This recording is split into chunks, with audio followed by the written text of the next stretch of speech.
6 గ్యారెంటీల విషయంలో అంటే 6 గ్యారెంటీలు ఎప్పుడో మర్చిపోయాడు, కానీ నా మీద 6 కేసులు మాత్రం పెట్టే ప్రయత్నం చేసి 6 కేసులలో ఏదో దాన్ని ఇరికేయాల మీరు జైలు పంపాలని మాత్రం బాగుంది. నేను మీ అందరినీ కోరేది ఒకటే, కేసుల గురించో ఫీజుల గురించో మనం భయపడే అవసరం లేదు. మనం ఎవ్వరం కూడా దాని గురించి బయట చర్చ పెట్టే అవసరం కూడా లేదు. మనం ఒకటే పని చేద్దాం ఈ కొత్త సంవత్సరం. ఏంటది? ఆయన కేసుల గురించి మాట్లాడని, మనం రైతుల గురించి మాట్లాడదాం, మనం ప్రజల గురించి మాట్లాడదాం, రైతు భరోసా గురించి మాట్లాడదాం. నువ్వు ఇచ్చిన 420 హామీలు ఏమైనా అని అడుగుతాం.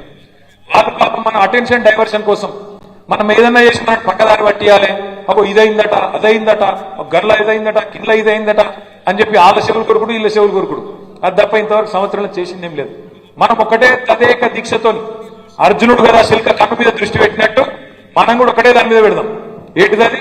ముసలిళ్ళకు 4000 పెన్షన్ ఎప్పుడు ఇస్తావు అని అడగాలి. ఒక్కొక్క నెల ఒక్కొక్క కార్యక్రమం తీసుకుందాం, అవసరమైతే కొత్త సంవత్సరంలో మంచిగా తీసుకొని నెలకొక్క ప్రోగ్రాం. ముసలిళ్ళకు 4000 పెన్షన్ ఎప్పుడు ఇస్తావు?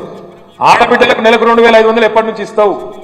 స్కూటీలు ఎప్పటి నుంచి ఇస్తావు? పిల్లగాళ్లకు ఫీజు రీయింబర్స్మెంట్ ఎప్పుడు ఇస్తావు అని చెప్పి నెలకొక్క ప్రోగ్రాం పెట్టుకుందాం.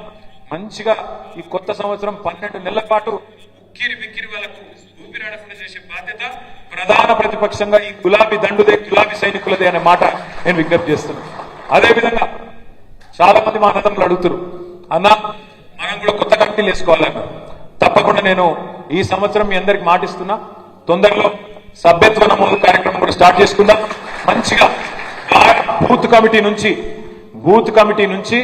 వార్డు కమిటీ, గ్రామ కమిటీ, మండల కమిటీ, పట్టణ కమిటీ, నియోజకవర్గ కమిటీ, జిల్లా కమిటీ